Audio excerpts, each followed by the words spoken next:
Okay, so what is your name?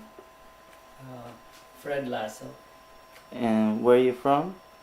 from the Philippines, from a province called Abra in the Ilocos province. Okay. And you study a family system? Yeah, which is the Cabarwan, taught to me by my father, Paulino Lazo. Did he learn from his father? He learned from my grandfather, but not on the father's side, but on the mother's side. Okay. And what is the name of your system? Cabarwan. Kabaroan. Mm-hmm.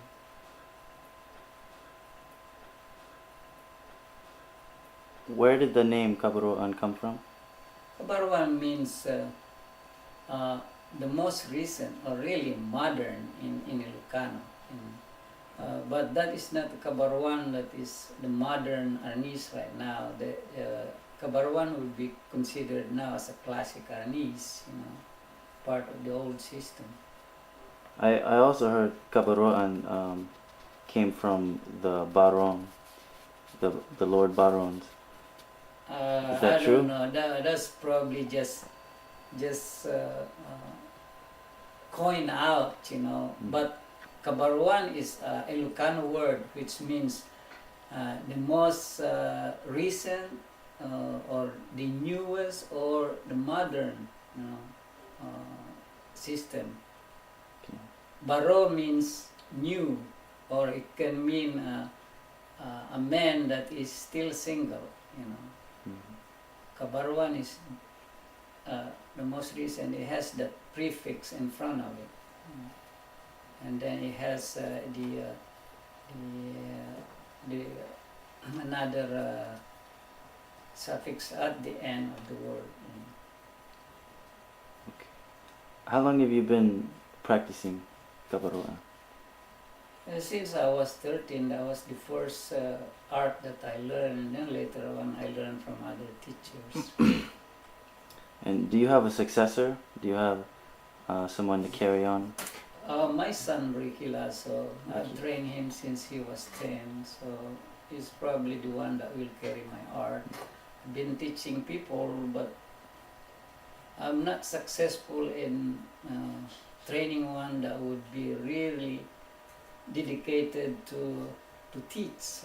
A lot of them, they just study for status symbol, or they just study and then later on either family problem or work will stop them from continuing. And I failed in training instructors. I train instructor to the point where they can teach, and then later on they don't want to teach. How long have you been a bladesmith? Well, I've been doing since the 80s. I even made one for Reginaldo back in the 80s. He still has probably the sword that I made for him. And you're one of Tuhon Ray's first teachers, is that right? Pardon? You're one of Tuhon Ray Dinaldo's first teachers? I'm not really his first teacher, but because when I went to Kissimmee, he was under Bunji Mutin, who was a senior instructor of Leo Gahi on the Pikiti Tertia system. But yeah, Reginaldo was under me one time. Okay. And who taught you how to make blades? When I was in the Philippines, I used to go to Pandays and I see how they make them. I used to watch Panday close to where I live in Tayuman.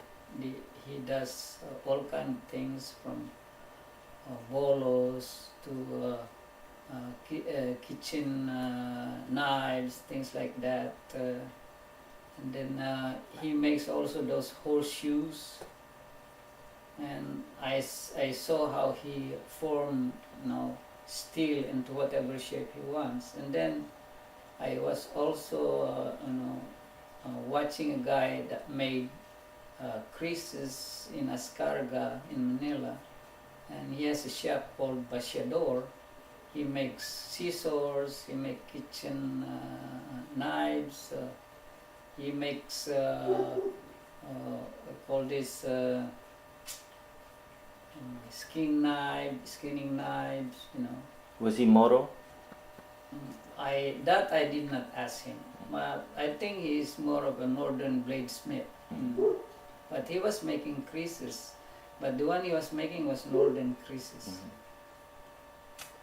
And you were saying earlier that the northern blade, the difference between the northern and the southern, and as a liberator of the Philippines.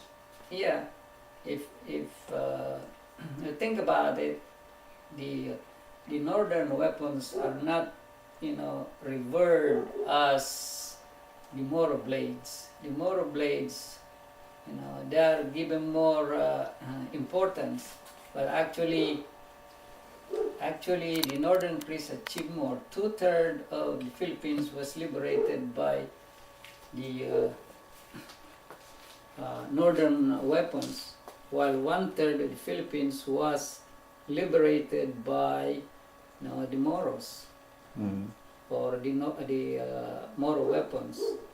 So I would say that although the Luzon and Visayas was conquered, you know, they achieved more in liberating the Philippines. So northern weapons achieved more, but they are not given that much importance because probably the Moros were not conquered. They were defeated, but they came back strong. And where is the warrior school that you told me about in Visayas? That's called Butuan. It's a warrior school. They used to have those in their kingdom, you know, where they train young warriors, not only swordsmanship, but as well as academic things, how to write, how to read, and how to acquire the knowledge of lubos or the anting-anting or something about the supernatural. Were they from all over the Philippines or a particular tribe? This should be, you know, all over the Philippines.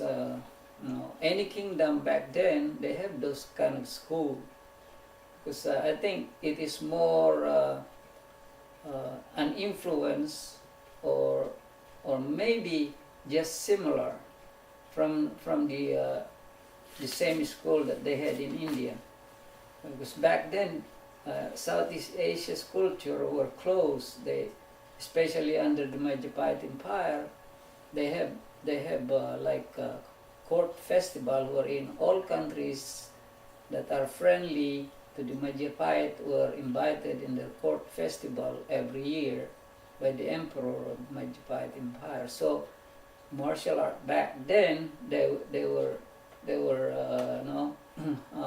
influenced by each other country. So it could be that the Indians influenced the Filipinos, and the Filipinos influenced also other countries, because they used to have death matches in the Majapahit Empire. And they have competition in forms, you know, as well, and empty hand too. And those they took place in all over the Philippines? It took place. The court festival, of course, has to be in the you call this in the place where the kingdom is established, which is in Indonesia. And what are the origin of Kali? Where did the name come from? Kali really is a true Austronesian word, which I believe, based on the study of language, existed 3,500 years BC. And before the Polynesian split from the Philippine languages, you know, Kali already existed. But when Polynesians split from the Philippine languages, they carry the word Kali. and they carried it in Polynesia.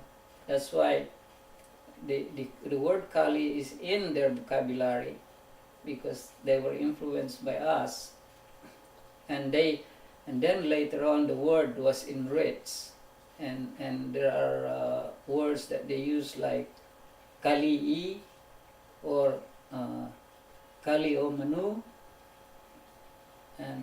but they were just an expansion of the word Kali. So Kali means stick, which is really the original word that we have in the Philippines, which also indicates stick.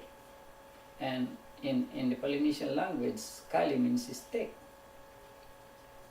So that only shows that the word Kali was influenced by the Filipinos in the Polynesian countries. Okay. Well, thank you very much. Maraming salamat po.